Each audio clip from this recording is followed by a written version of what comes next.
कोई व्यक्ति के पीछे हटने से समाज का भविष्य नहीं बिगड़ता है। समाज का भविष्य बिगड़ता है जो आगे बढ़ने के योग्य हैं वो आगे नहीं बढ़ते हैं। यदि कोई व्यक्ति पीछे हट रहा है तो पीछे वाले आगे आवे ना, और आगे आकर के उसकी बागडोर संभालना चाहिए। क्योंकि कई बार परिस्थितियां ऐसी होती हैं, समर्थ व्यक्ति पीछे हट जाता है, असमर्थ को आगे आ जाना चाहिए, और वो सच्चे मन से आएगा तो असमर्थ भी समर्थ हो जाएगा। जब झांसी का किला राजा गंगाधर राव के मरने के बाद अंग्रेजों ने मान लिया कि अब इसका कोई वारिस नहीं है, किसी की हिम्मत नहीं है जो हमसे टकरा जाए, जिसकी कल्पना नहीं थी, महारानी लक्ष्मीबाई ने आकर कहा अभी पति मरा है, रानी जिंदा है। क्या गजब की बात है। उस समय उनको विधवा बनाने का भाव चला। जितने पुराने लोग थे, सिर मुड़वा लो, वो क्या कहते हैं, वस्त्र सफ़ेद पहन लो, बहुत सारा ठटकड़म होता है।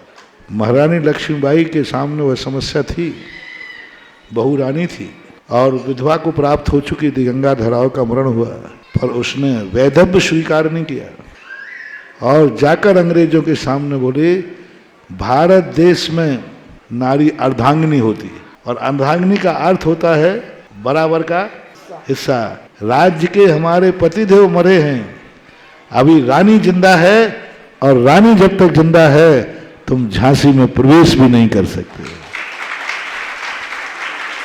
आप देख ले, समर्थ व्यक्ति चला गया। जो युद्ध, जो राजगद्दी बड़े बड़े राजाओं की थी, एक महारानी के हौसले ने, एक स्त्री के हौसले ने अंग्रेजों के छक्के छोड़ा दिए। अंग्रेज सारे भारत में यदि किसी से बहुत बार मात खाए हैं तो राजाओं से नहीं, एक नारी से खाए। और ये दो नारियां उस समय थी, एक तो महारानी लक्ष्मीबाई और एक कोछो, यहाँ गांव पड़ता है झांसी के बाद,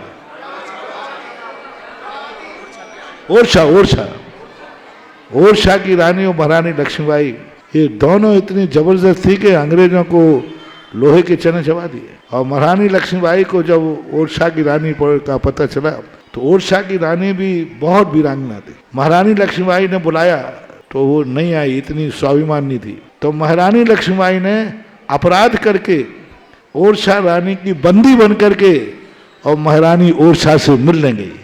देखो क्या तरीका, देखो राजनेताओं का कैसा होता है। अब ओरछा किसी से मिलना नहीं चाहती थी और महारानी चाहती थी कि हम एक से दो हो जाए, तो अब ओरछा रानी से कैसे मिले।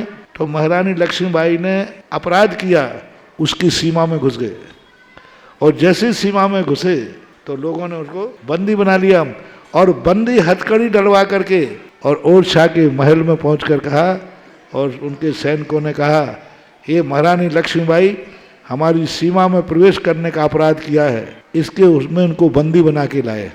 तब महारानी लक्ष्मीबाई कहती है मैंने कोई अपराध नहीं किया, लेकिन अपराध मुझे करना पड़ा तुम्हारे से मिलने के लिए। तो ये कहलाती है एक हौसले। कोई समर्थ व्यक्ति चला जाए तो घबराओ मत, स्वयं समर्थ बन के सामने आ जाओ, दमदार सो बेड़ा पार हो जाता है।